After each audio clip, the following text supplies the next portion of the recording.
All right, so today should be about day 23, I think, of squatting.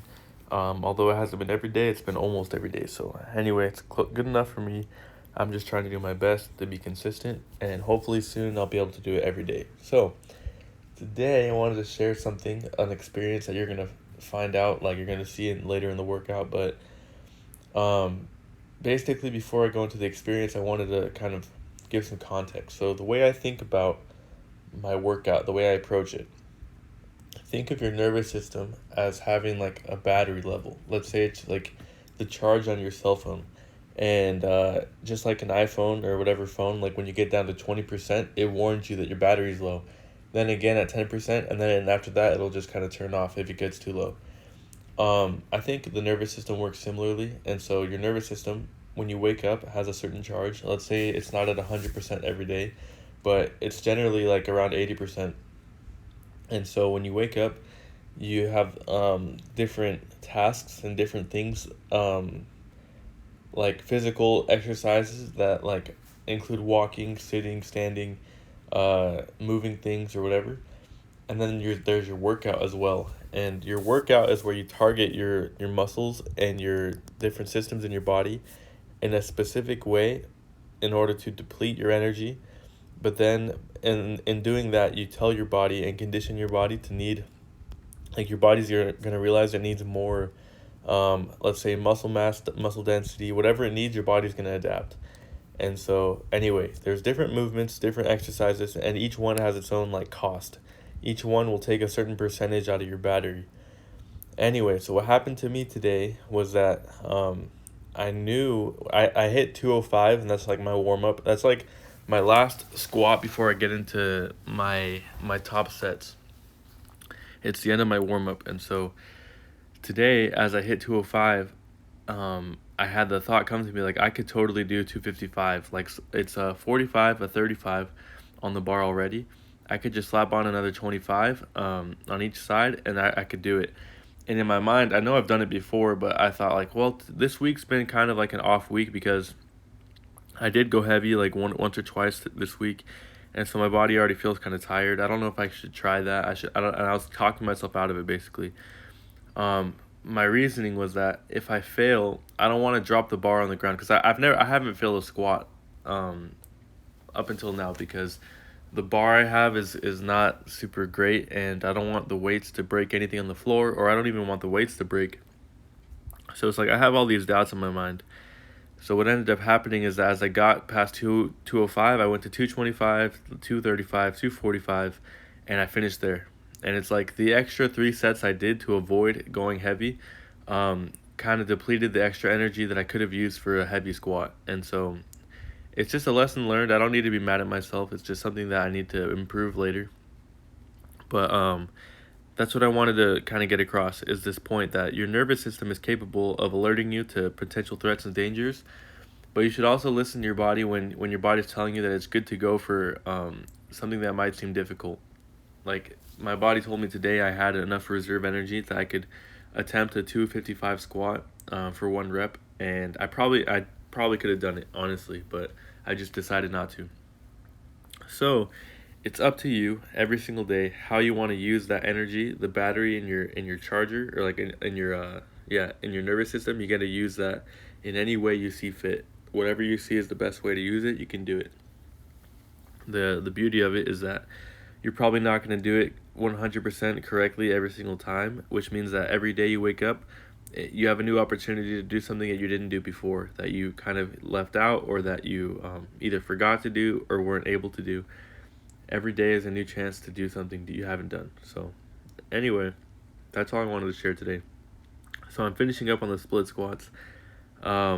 These I've been doing to kind of promote more balance and equal distribution of weight in my legs and my hips, because in the past when I started squatting a lot, it kind of affected my knees in some way. And the only thing I think of when it comes to knee pain and squatting is that it has to come from some sort of imbalance and unequal distribution of weight. It's not because of the movement, it's because of where you place the weight and the strain. And so I've done multiple different things to correct the the imbalance in order to reduce the strain on my knees. It was, I think it was, I can't remember if it was my right knee or my left knee. One of the knees was kind of suffering. So one of these is what I'm doing right now is the good mornings. That's like hamstring, glute, and lower back activating exercise. It's a good stretch and everything. Basically, I figured out that if you balance your push to pull ratio, which means that like when you're squatting, you're pushing off the ground, and when you're doing stuff like bent over exercises, you're using your hamstrings more, which means you're pulling. And so doing this, RDLs, which are Romanian deadlifts, and let's say deadlifts as well, normal deadlifts. Doing all these exercises to balance out how much pushing you're doing is going to greatly reduce the risk of injury in your knees over time because you're strengthening the ligaments on both sides of the joint. So anyway, after the good morning, I went into back squats, and that's how I finished my workout. Yeah, the goal here is not to go super heavy. It's actually range of motion. But the beautiful thing is that the weight will allow you to get deep into that range of motion. The weight and the gravity of the bar is just going to push your body down, and so while you're resisting that force, you're strengthening the posterior chain. And what this does actually is it mimics the, let's say the, like right past the halfway point of the squat. So you squat down into the hole. What the good morning does is it mimics the first part when you're standing up. It's like you have to straighten up your back. And so let's say that on a squat, in an emergency situation, in a dangerous situation, your body starts leaning forward. You would want to have the strength to correct that and lean the bar back like upright, instead of letting it take you down. So that's kind of the thought behind the good morning. I like to call it hyperextensions, but I think it's more commonly called good mornings. So anyway, before you get too bored, I guess I wanted to share something that I recently, like I bought the stem player from it's Kanye West, the Donda stem player. Basically what it does is it allows you to, so it has two of his albums already preloaded onto the device, and you can upload more songs to it. Basically it allows you to break up and sample different sounds on the track, so you can isolate. So it has four stems. It has the vocals, it has like, I guess, whatever instrument and the bass and whatever the beat. I don't know what the different stems like technically are, but you can adjust and isolate the stems, the different sounds, and you can remix them just with this little thing that fits in the palm of your hand. So I got that, and it just came in the mail yesterday, and I'm actually super excited to see what I can do with it. But it's one thing where I just wanted to explain to everyone the importance of just doing what you want to do, because this, I feel like, has never been done before.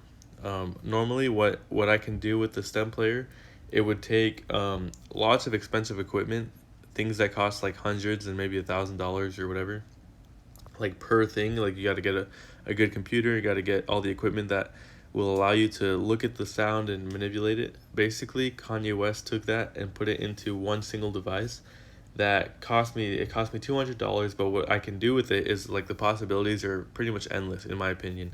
But yeah, you can see I got scared. Anyway, that's the thing in life, is like I don't want to be scared anymore. So like at some point in my life I would have been scared to make a purchase like that, to buy the stem player. It cost $200.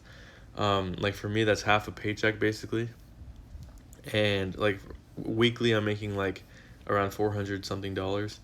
So it kind of is a sacrifice, but it's like I wanted it. It's not like I forced myself to. It's like I wanted it. And so what fear does is fear blocks your judgment. And so when people make decisions out of fear, they often make the wrong choice just because they're literally not using logic. So let's say that instead of buying the stem player, I just kept about business as usual.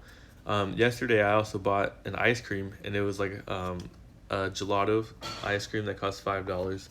Let's say that like I buy that over and over again in the course of the next 2 years. I could easily spend $200 on that, but like what risk would that, or no, like what risk to reward ratio is that? It's like it's almost none.